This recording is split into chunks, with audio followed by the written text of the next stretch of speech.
দেখেছি আমাদের আত্মপ্রকাশের পরে, আমাদের ঘোষণার পরে সবাই অলমোস্ট পজিটিভ। ছাত্রশিবির ব্যাপারে যে ফেসিবাদ যে ন্যারেটিভ দিয়েছিল এই মানুষগুলো আসলে সেরকম না। একটা পজিটিভ ফিডব্যাক আপনারাও সার্ভে করতে পারেন।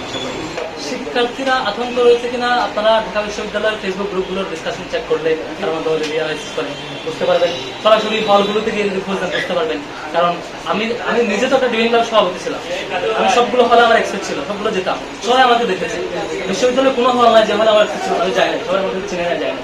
আমি কেমন ব্যক্তি আমার ব্যাপারে জানো তো। নতুন করে এমন না যে আমি হুট করে এতদিন লোকায় ছিলাম এখন বের হয়েছি। আমি সবার সাথে সমান হারে মিশেছি। সবাই আমার এক্সপেরিয়েন্স, আমার বোঝাপড়া, আমার অ্যাপ্রোচ আমার সুযোগ পেয়েছে। নতুন করে কেউ বললে এটা শিক্ষার্থীরা নিঃসন্দেহে আপনি কিছু চেক করলে বুঝতে পারবেন, এটা দায়িত্বটা আপনি দেখেন। আমি অলমোস্ট পজিটিভ ইতিপূর্বে পেয়েছি, কোনো রিমুভ করার প্রধান দায়িত্ব আপনাদের। কারণ তথ্য প্রবাহ আপনারাই কম্পেয়ার করার অথরিটি রাখেন।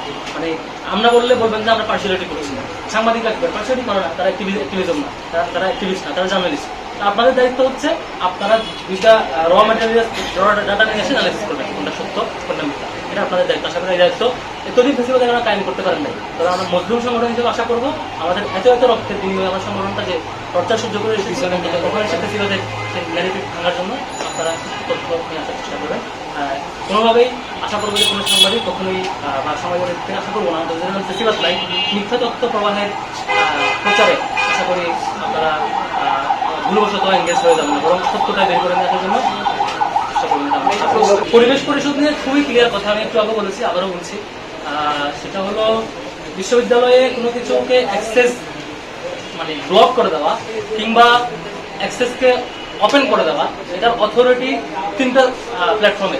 Number 1 senate, number 2 syndicate, number 3 হচ্ছে একাডেমিক কাউন্সিল। এই তিনটার বাইরে ইউনিভার্সিটি আইন অনুযায়ী কারো ইয়াস অর নো বলার অথরিটি নেই। প্রতিষ্ঠানের কোথেকে আসছে আমি জানি না। এটা কেউ বললে একটা প্ল্যাটফর্ম করলেই এইটাকে আপনি আইনি অথরিটি দিবেন, এটা মনে হয় আইনের বিপরীতে। আমি এখন সভাপতি, দুজনেই ক্যাম্পাসে ছিলাম, হলে ছিলাম, সব শিক্ষার্থীর সাথে আমাদের ব্যাপার ছিল আমাদের ব্যক্তিত্ব কেমন, আমাদের ভুল ত্রুটি থাকলেও সেটা কেমন, সঠিক থাকলেও সেটা কেমন, সামগ্রিক বিষয়গুলো সবার অবজার্ভ করার সুযোগ ছিল। সেদিক থেকে অনলাইন কিংবা আপনি হলগুলোতে ডিপার্টমেন্টগুলোতে খোঁজ নিয়ে দেখতে পারেন যে এটা অলমোস্ট 90% ফিডব্যাকেই আপনি পজিটিভ পাবেন। 100% বলছি না হিসেবে অলমোস্ট 90% আপনি পজিটিভ পাবেন।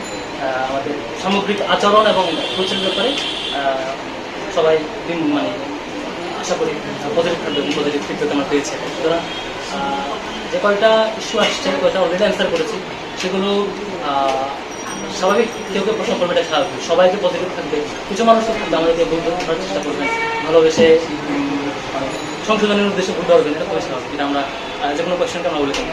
ফেসিবাদ যখন সে চিন্তা করলো আমাদের আমি ফেসিবাদ কায়েম করবো, তার কাছে দুইটা ব্যারিয়ার মেজর মনে হয়েছে। একটা হচ্ছে সেনাবাহিনী, দেশপ্রেমিক সেনাবাহিনী, সেটাকে এই ভিডিও হত্যাকাণ্ডের ঘটনা আপনারা জানেন। তারপর ছাত্র শিবিরকে মনে করেছে তারা মেইন ব্যারিয়ার, তারা একটা ওয়েল অর্গানাইজেশন এবং সবচেয়ে জনপ্রিয়, যে কারণে এটাকেই পঙ্গু করতে হবে। কীভাবে করবে? তাদের ফার্স্ট স্ট্র্যাটেজি ছিল যে সকল অফিস বন্ধ করতে হবে। কেন্দ্রীয় অফিস থেকে শুরু করে একদম উপশাখা, একদম আমাদের খুব ছোট ইউনিট উপশাখায় পর্যন্ত সকল অফিসগুলোকে বন্ধ করতে হবে।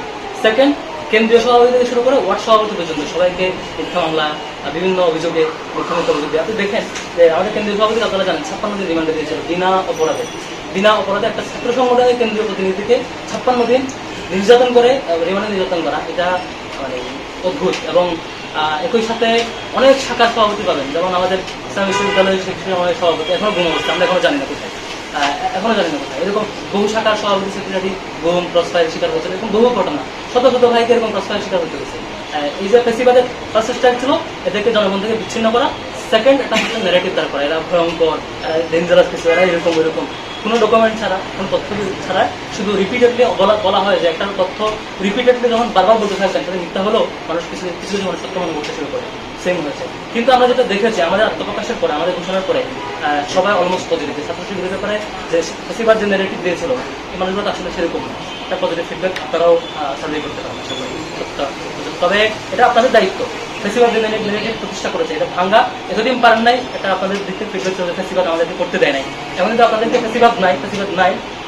আমি আশা করবো সাংবাদিকরা যাচাই করবেন আদৌ শিবিরের ব্যাপারে এই অভিযোগগুলো সত্য নাকি ফেসিবাদের দৃশ্য সম্মিলিত বয়ান তৈরি করার একটা অপচেষ্টা ছিল।